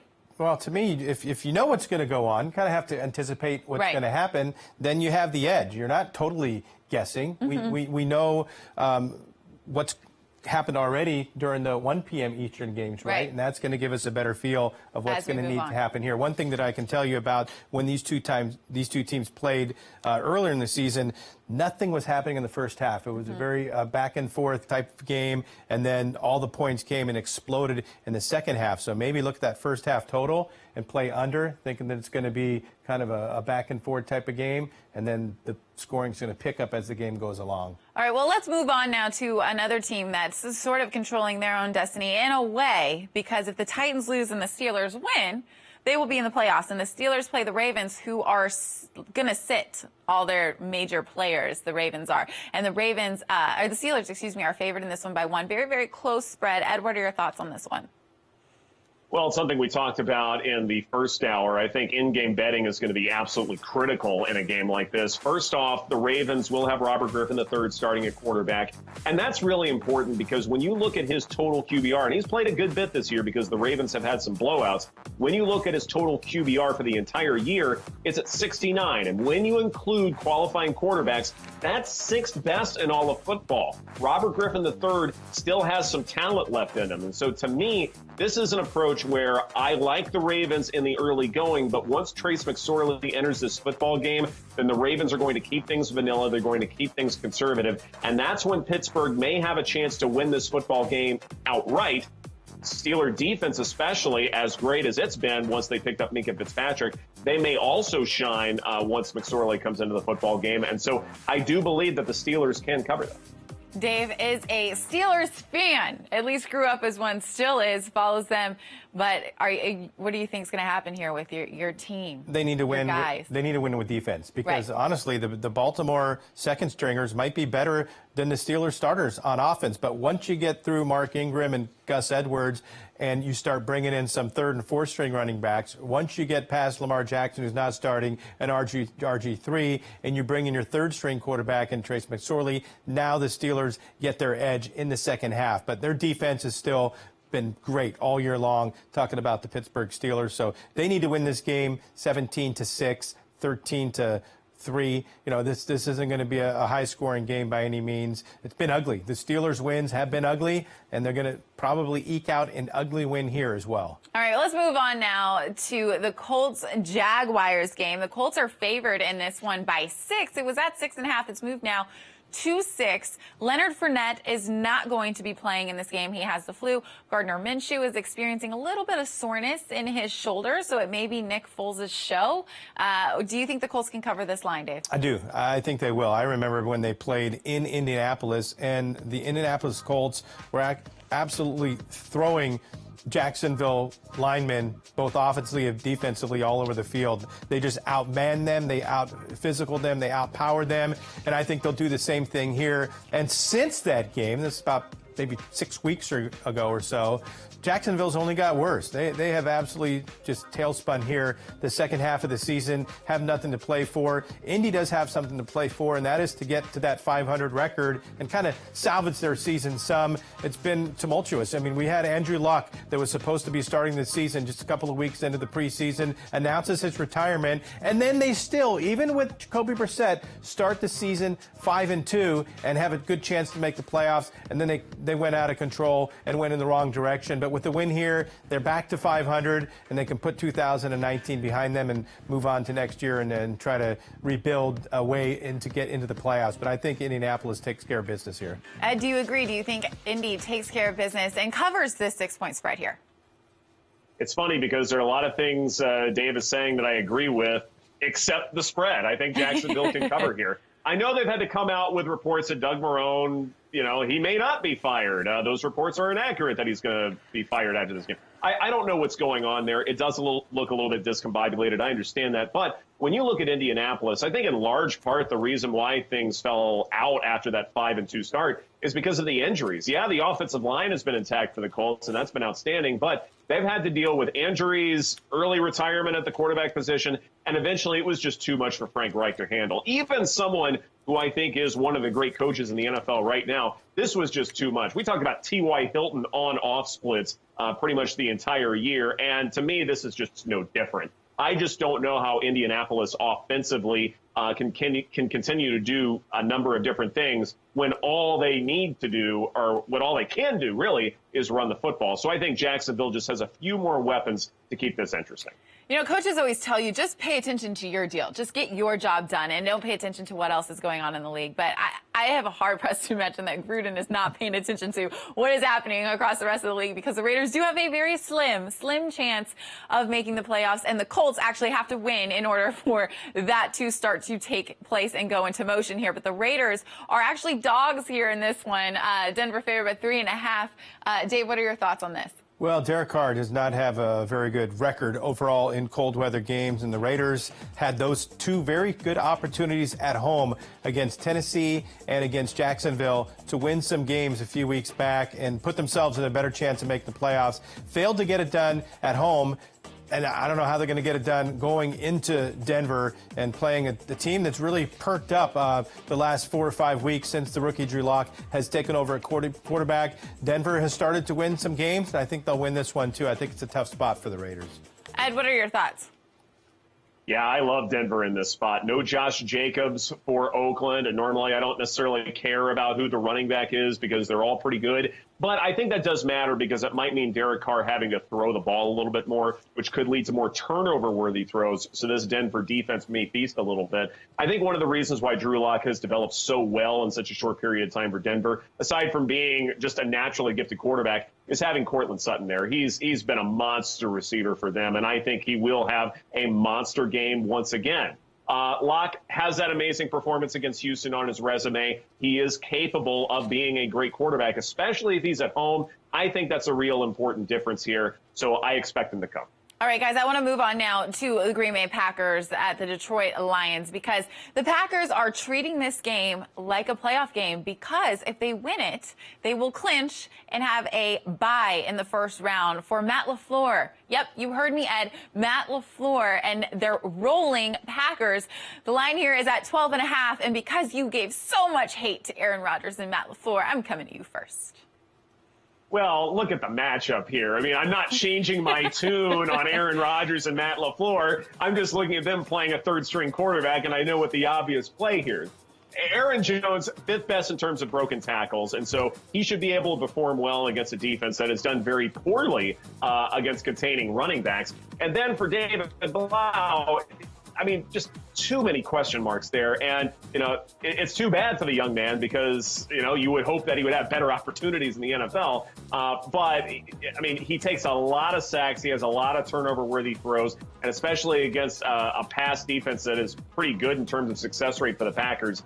I think Detroit, yeah, Dave, I agree with you, as you've said many times already. I do believe Detroit should be on shutout alert. Not that the Packers are necessarily going to score a bunch of points here, because he's still Aaron Rodgers, but I think 17-3 or something is appropriate here. So, yeah, Packers. Dave, what's your argument here? I'll take it higher than that. Maybe 34-0. Packers. 34-0. Keep in mind, Aaron, that would mean you're going under the total. Yeah, but it's not easy to get the big chalk to an under. But when Detroit gets shut out, that's probably what's going to happen. I'm not touching the total in here. The Packers is one of my stronger plays of the day. They're going to be able to manhandle the Detroit Lions, who's not going to be able to put up any points on the board here. And keep in mind, Aaron Jones has scored more touchdowns than anybody this year, and he probably wants to get a few more just to make sure that he secures that touchdown title for this year. What a year it has been for the running back for the Green Bay Packers. So you would always thought Aaron Rodgers would be the Aaron that kind of carries them, but it's been Aaron Jones from the beginning. He's been awesome every single week and should have a big game as well. I'm glad you brought that up. He's 16 rushing yards away from his first 1,000-yard season and 1 touchdown away from a franchise-tying record of 20 total touchdowns on the year so far. So a lot of play for him. And another guy that's going to be tackling down some records is Christian McCaffrey. So let's jump into this Saints-Panthers game. That line is at 13.5 in favor of the Saints. Dave, what are your thoughts? Well, I've kind of been following that McCaffrey quest to get the all-time scrimmage record, amongst some other things that he's trying to do the last 2 or 3 weeks, and trying to use that as a betting advantage, thinking that, okay, Panthers need to do this with McCaffrey, so bet the Panthers, bet the over. It's not been working. Maybe they're too involved in just making sure he tries to get scrimmage yards, that it's affecting the ability of scoring as a team and winning a game, because the Panthers have stunk lately, not putting any points on the board. A couple of field goals last week, 6 points against the Indianapolis Colts. So despite everything that you think is going to need to happen with McCaffrey, it doesn't equate to points on the board for the Panthers. I don't like them. I think they're going to get crushed here by the Saints. Nearly 2 touchdown spread here, big. Ed. It's big. What are your thoughts? Well, first off, rain is in the forecast, and so that may very well affect scoring in a game like this and forcing offenses to be a little bit more vanilla and run a little bit more. But I think in-game betting is going to be huge here. Christian McCaffrey, 67 receiving yards away from being, I believe, just the 3rd player ever in NFL history to have 1,000 rushing yards and 1,000 receiving yards. And so this may very well be a situation where Christian McCaffrey tries to get those 67 receiving yards, and once he does, then he gets pulled from the football game. And plus, too, Will Greer, someone who I thought was going to have a real future in the NFL, he has gotten off to a really slow start. You saw what Indianapolis did to him a week ago. I think that's a real concern there. And so I would not be surprised if the Saints not only try and win this football game, but win it handily. But they do it through very simple things. Simple throws to Michael Thomas, simple handoffs to Alvin Kamara. And so, yeah, in-game betting will be really key here in terms of what the Panthers try and do and how vanilla they get down the stretch. But I think the Saints can cover the spread. Well, Ed, you're joining us from Dallas. So let's talk about Dallas, shall we? The Redskins are playing in Dallas against the Cowboys, and it's a pretty crucial game. The Cowboys need a victory and the Philadelphia Eagles to lose to the Giants to earn a 2nd straight NFC East championship and the number 4 seed in the playoff bracket here in this game. 12.5-point line, pretty big. Can the Cowboys cover? Ed, I'm going to you since you are live in Dallas. I don't think so. I think Washington's going to cover the massive spread, in large part because I look at what Dak did last week against Philadelphia, and play design, play calling, structure, all of those things, it really wasn't bad. The problem is Dak's throwing shoulder is not 100% at all. He practiced about as much this week as he did last week, and he was highly inaccurate against an Eagles defense that was giving up some open looks, but Dak was inaccurate, and his receivers had 5 drops. There are some real question marks as far as what this passing attack can do, given Dak's injury. And so I'm just not sure if Dak and company can do enough to score enough points to cover a large spread like this. And given the timetable on a return or, being fully healthy, I'm not sure Dak is going to be able to make it in time. And so I expect more inaccurate throws. I expect Zeke to run a lot in a game like this, but then Washington can stack the box. So I don't think Dak is going to be scoring. The Cowboys will not be scoring enough points to cover a large spread like this. Dave, do you agree? You do realize they're playing the Washington Redskins, right? A team that gave up, 40-something points to the Giants last week? Look, the last 6 times that the Cowboys have played the Redskins, they've scored 31 or more in 5 of those 6 games.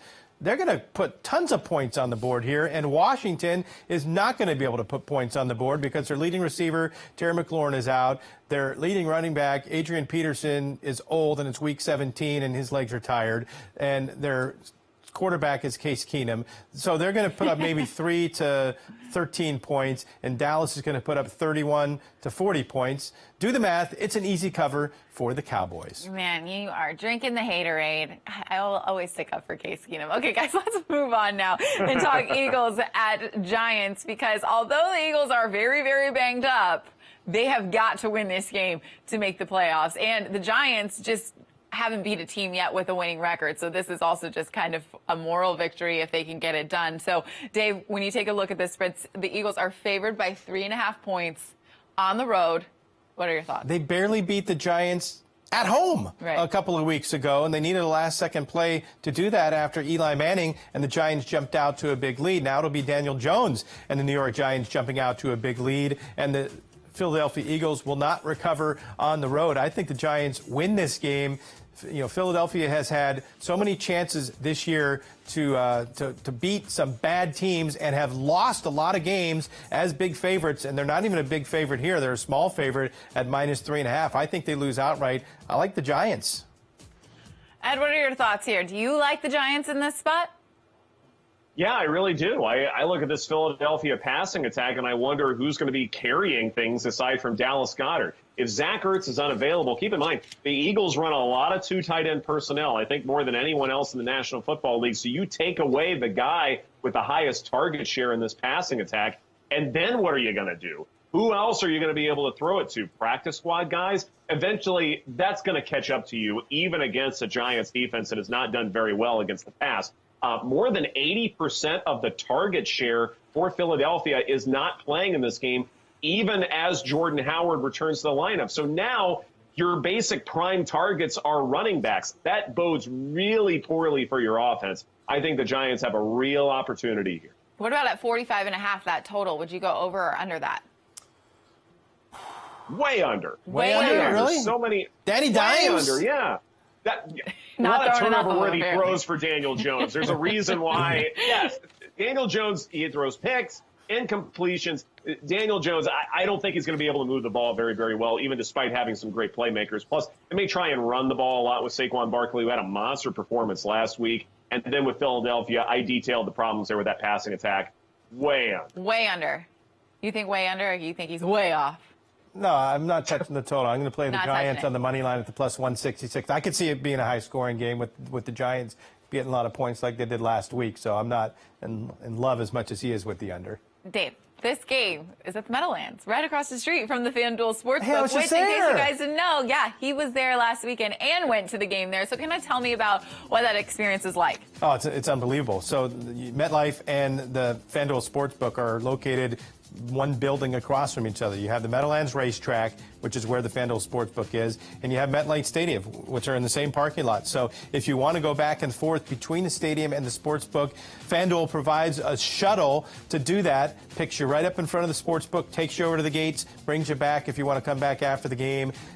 Go there, make a bet, go watch the game, come back, cash your ticket, have a nice meal, Right. have a couple drinks, continue to bet some of the other games that are going on, whether it be college basketball or NBA or whatever else is happening. Stay all night. Well, here's the deal. It's really cold in New York, so maybe don't stay the whole game. Just go right back inside, Do that too. stay warm, and get some good food and some good drinks in you, right? Okay, coming up right after this very, very short break, we've got Dr. Chow, the former head doctor for the Chargers. He gives you just the best insight on injuries and how that may affect a game and just how well they will be playing, or if the guys will be playing at all. And then we're also going to take a look at that big NFC West game, the Seahawks and the 49ers. Stay with us.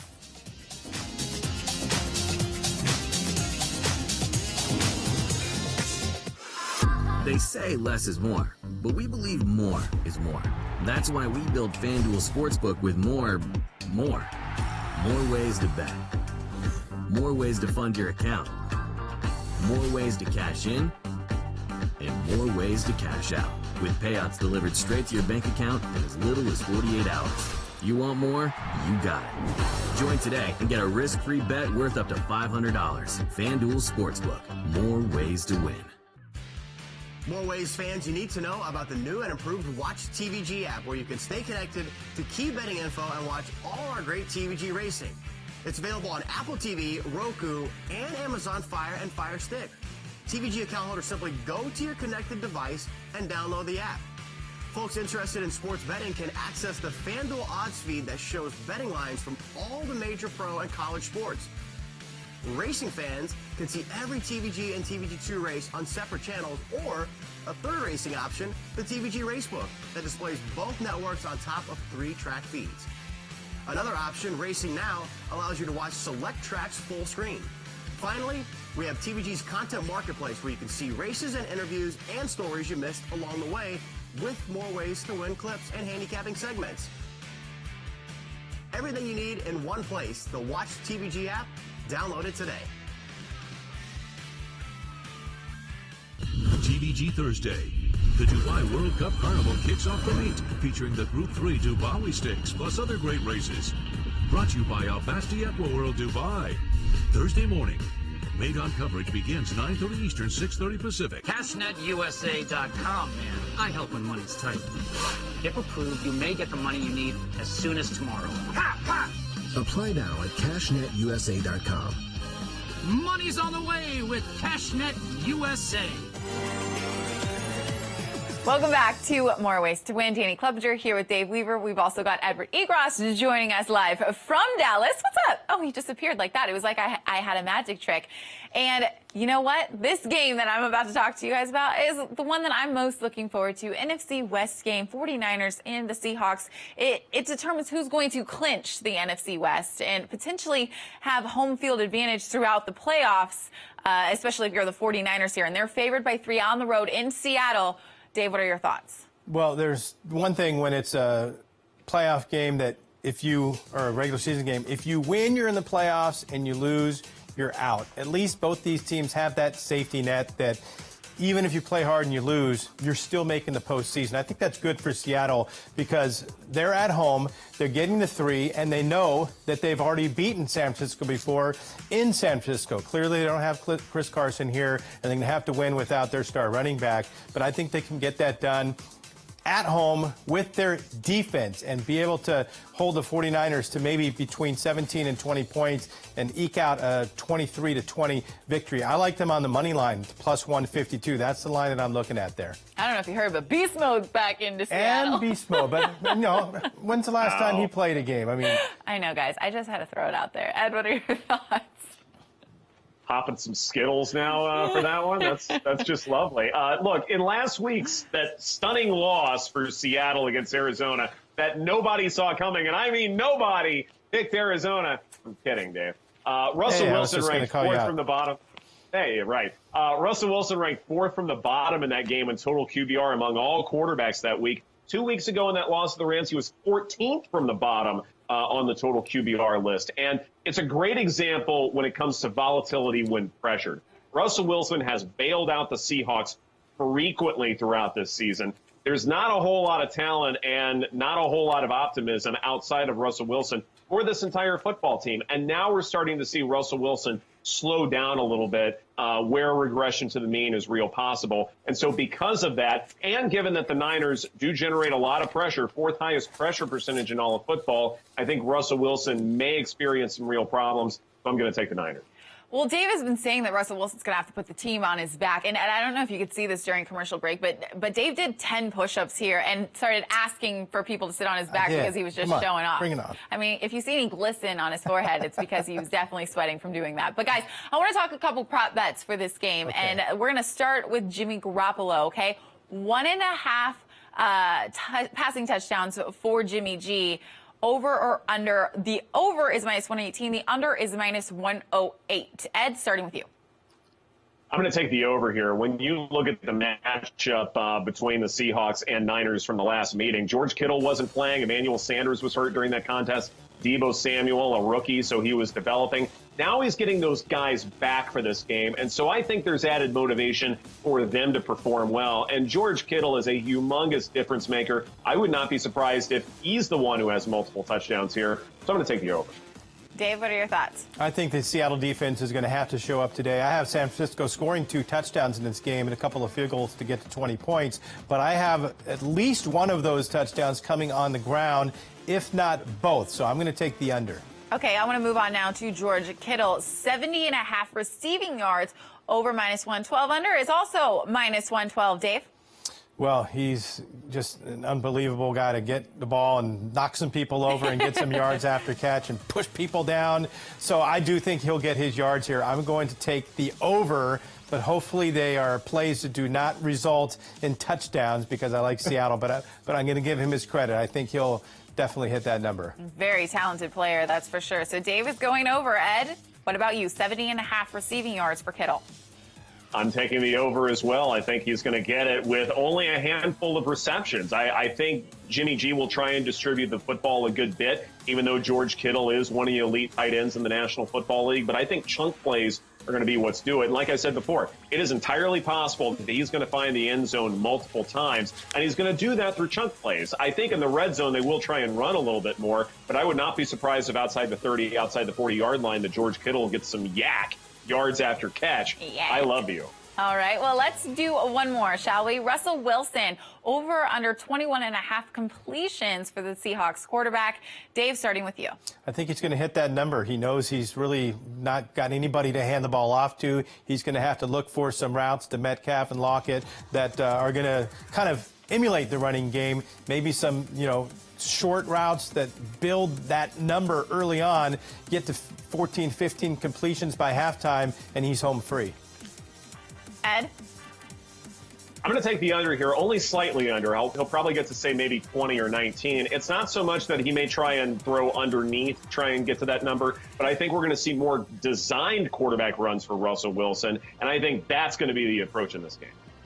Guys, I lied to you. I want to have one more, and let's have some fun because I brought him up. Beast mode, right? Marshawn Lynch. How many rushing yards will he have? It is set right now at 31.5. It opened 6 rushing yards less than this one at 25.5. It's now at 31.5.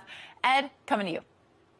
Well, I guess if we're going to go by the market trend, we got to go with the over here, right? But I'm not going to expect him to do very much in a game like this. It may just simply be a decoy kind of a move, but he will get a few carries, I think. I'll go with the over here and say he gets to 35.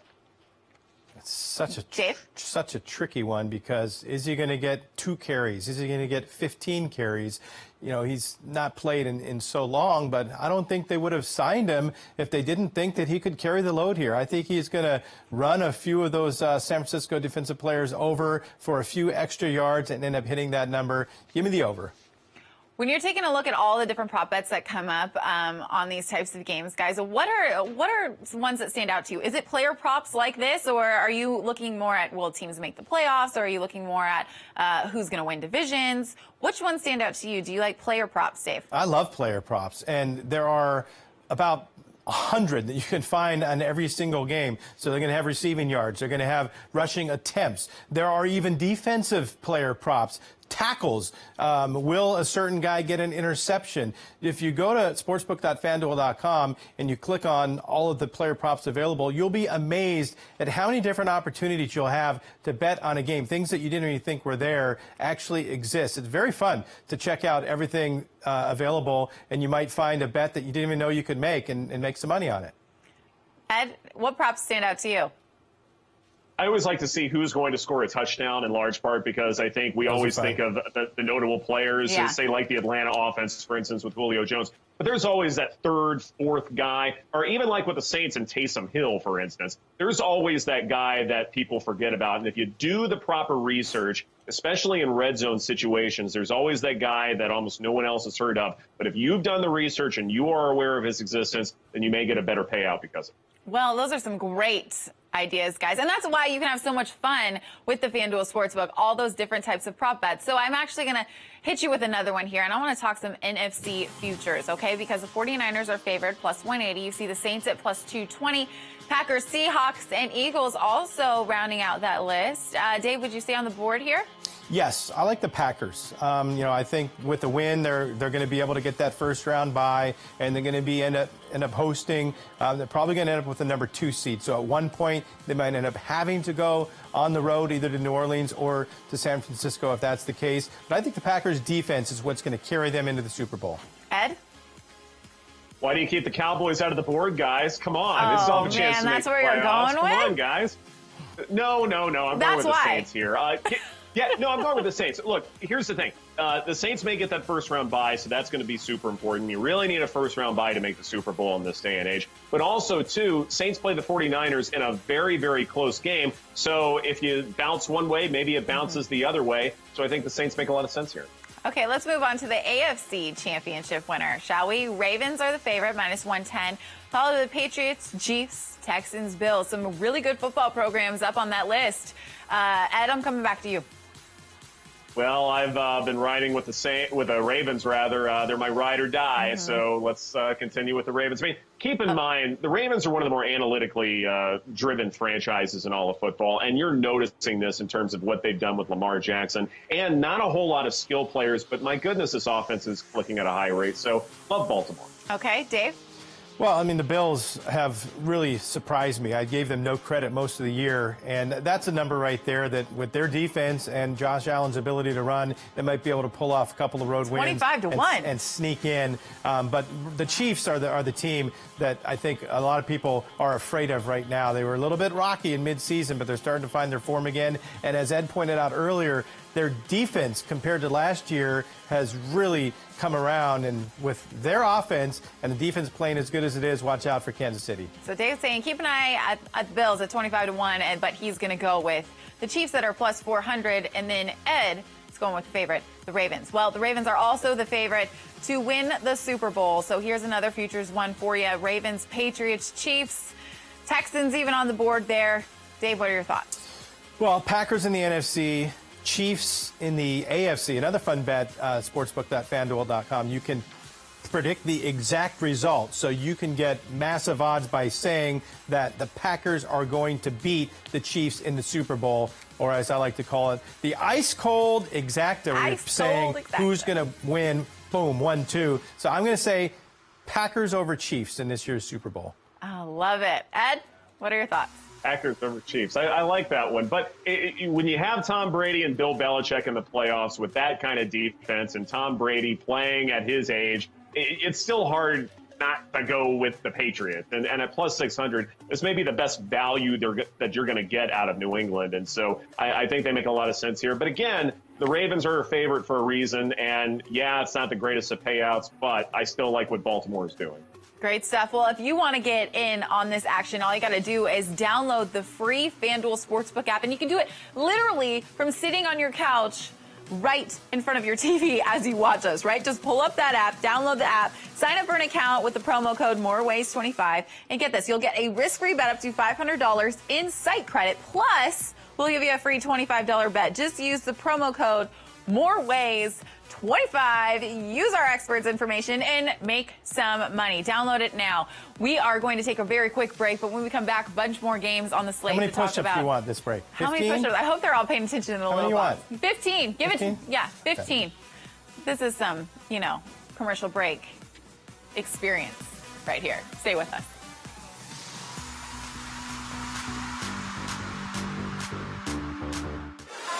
They say less is more, but we believe more is more.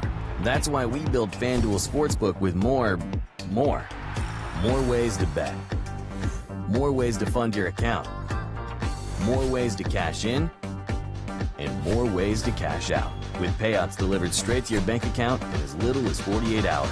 You want more? You got it. Join today and get a risk-free bet worth up to $500. FanDuel Sportsbook, more ways to win. We'll return to more ways to win, but first, I want to tell you about the Watch TVG app, where you can find betting information, all TVG's live racing, and exclusive on-demand content. It's available on Apple TV, Roku, Amazon Fire, and Fire Stick. TVG account holders simply go to your connected device and download the app.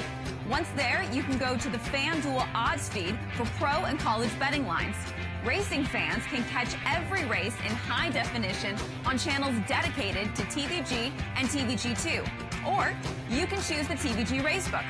It displays both networks on top of 3 track feeds. There's also the Racing Now option, where you can view select track feeds full screen. Finally, we have TVG's Content Marketplace, with on-demand material including interviews, features, and races you missed. All this content, all in one place. The Watch TVG app. Download it today. Never miss a moment of the action with the brand new Watch TVG app, available in high definition on Amazon Fire, Apple TV, and Roku. Finally, you can enjoy your favorite racing from the best tracks in the U.S. and across the globe without a cable subscription. And better yet, we'll bring you exclusive content, expert handicapping, and the latest news from the racing world 24 hours a day. Download the Watch TVG app now. TVG, your best bet. Welcome back to More Ways to Win. Dave is actually not sweating at all. He did not 15. He took it up a notch. 20 That's push-ups. all I got, though. I mean, we've got also, this is Dave Weaver. I'm Danny Klobuchar. We've got Edward Egros also joining us here. And I don't know if he could see that, but 20, wow. Ed, 20 push-ups. Can you believe that? Can you do 20 push-ups? Well, not right now I can't because I'm in a box. Do it. But yes, I can do 20. I don't know, Dave. I took that as an excuse. 20 push-ups. All right, no excuses here. This is the time for your best bets of the day. Ed, I'm starting with you. Well, Jameis Winston has a lot to play for. Maybe it's not playoff positioning, but he wants to get a lucrative contract, and he wants to prove that he is a capable quarterback in the National Football League. He has one more opportunity to do that before the discussions really kick in. So I think the Buccaneers get it done. Okay, Dave, what is your best bet of the day? So the Patriots are favored by 16.5 points, and I'm not even convinced with their offensive scheme right now that they score 16.5 points, even against the Miami Dolphins. But they probably will. Let's say they score 24. So I need 8 points from the Dolphins, a team that's been scoring in the 20s and the 30s. I like the Dolphins. I think 16.5 points is way too many for a team that is not as bad as they were when they played New England back in week number 2 and got beat by 43 points. It's a completely different team. I like the Dolphins. All right, good stuff. I want to talk now about the chances of teams making the playoffs, okay? And let's start with the Steelers, because this is a bet that you can make on the FanDuel Sportsbook. So here's our graphic for it. We can break it down for you. Yes, it's plus 220. No, they will not make the playoffs. It's minus 310. Here's the scenario. They have got to win, obviously, against the Baltimore Ravens, who are sitting all of their players that we've talked about, all of their main players. And then the Titans have to lose at the Texans, and that's the scenario that has to take place for the Raiders, or excuse me, for the Steelers. We'll get to the Raiders in a second. For the Steelers to make the playoffs. Yes, plus 220. No, minus 310. Dave, what are your thoughts? Well, I can't bet money that the Steelers aren't going to make the playoffs because I want them to, but I think that Tennessee is going to win and the Steelers are going to win, which means that Tennessee gets in and the Steelers don't make the playoffs, so no minus 300 would be the bet. But they blew it. I mean, last week was their chance where instead of being the plus 220, they would be the huge favorite to make the playoffs, but because they lost to the Jets, now they're in this position. I think they don't get in. Okay, Ed? When you're dealing with money lines, there's an implied probability of outcome, and at plus 220, that probability that's implied is worse than the actual possibility of the Steelers making the playoffs. And so I like the payout. I think the Steelers have less than a 50% chance of making the playoffs, but it's still a good investment. So I would say yes as far as the money is concerned. Okay, here's one that's a little bit more complicated. I teased it just a second ago. We're talking Raiders. They have a very slim chance of making the playoffs. Lots of things have to happen. Yes, it's plus 1360. No is minus 5,000. And here's what's got to take place. The Raiders, of course, have to win at Denver today. And then the Titans have got to lose to the Houston Texans, who, once again, will remind you, Watson is going to be sitting out that game. We'll see how the rest of the players shake out in that one. The Steelers will also have to lose at the Ravens. The Ravens sitting their guys like we just talked about. And then the Colts will have to win. Now, literally all of those things have got to happen in order for the Raiders to make it to the playoffs. Unbelievable amount of scenarios. Dave, you talked about it earlier. It's almost like a 4-team parlay here. Yes is plus 1360. If they make it, no is minus 5,000. Dave, what are your thoughts? Well, since I think 3 of those things aren't happening, the 3 at the top, the only thing that is going to happen is the Colts are going to beat the Jaguars. So, no, they are not getting in the playoffs this year. Maybe next year when they go to Vegas. Have you guys seen that new stadium? I went by about 2 months ago, and it was kind of still just the framing, the skeleton, and now they finally put up the window work, and it looks incredible. Looks really, really neat. I actually was down there a couple weeks ago. Ed, what are your thoughts on this one? Do you think that all these scenarios will take place in perfect favor for the Raiders to make the playoffs? Well, first off, I think that stadium looks like a Roomba. I'm hoping that it takes care of my vacuuming inside my pad there. No, I don't think this is going to happen, and I don't like the bet at all. I was just doing a little bit of calculation. It's a 6.85% implied probability with the plus 1360 payout. That's just way too low. I don't think those things are going to happen at all. I would just stay away. Okay, guys, let's talk another futures here, shall we? And let's talk about who will ultimately win Offensive Rookie of the Year. Josh Jacobs is the clear favorite there. You got Miles Sanders, who's also making a push or a good argument for winning this award. Kyler Murray's also on that list. Deebo Samuel all the way down there at 60-1 odds. Ed, what are your thoughts? Well, it's something where I thought Terry McLaurin had a real possibility earlier in the week, but he's not going to be playing for Washington against the Cowboys. Josh Jacobs isn't playing either, so don't be surprised if someone who is playing on this Week 17 does have an opportunity to sort of shine, have a monster performance. A.J. Brown, certainly possible. Miles Sanders, maybe another one, because the Eagles are limited as far as weapons are concerned. So those two guys I'm going to be looking at very carefully. Dave? Even without Josh Jacobs playing this week or last week, 1,150 yards, a 7-win team. He made the Raiders team that was supposed to be 2-14, mostly because of him. Give me Josh Jacobs. Well, if you guys want to get in on this action that our experts have talked about all day long, make sure you download the free FanDuel Sportsbook app. Take advantage of the promo code using MoreWays25. Guys, thanks so much to Edward and Dave for your expert analysis. Have fun today. We will have some fun. Have fun watching these shows. That was our last Sunday show, so we're going to have to see you on Friday for our football show. Can't wait to see you. Thanks for watching More Ways to Win.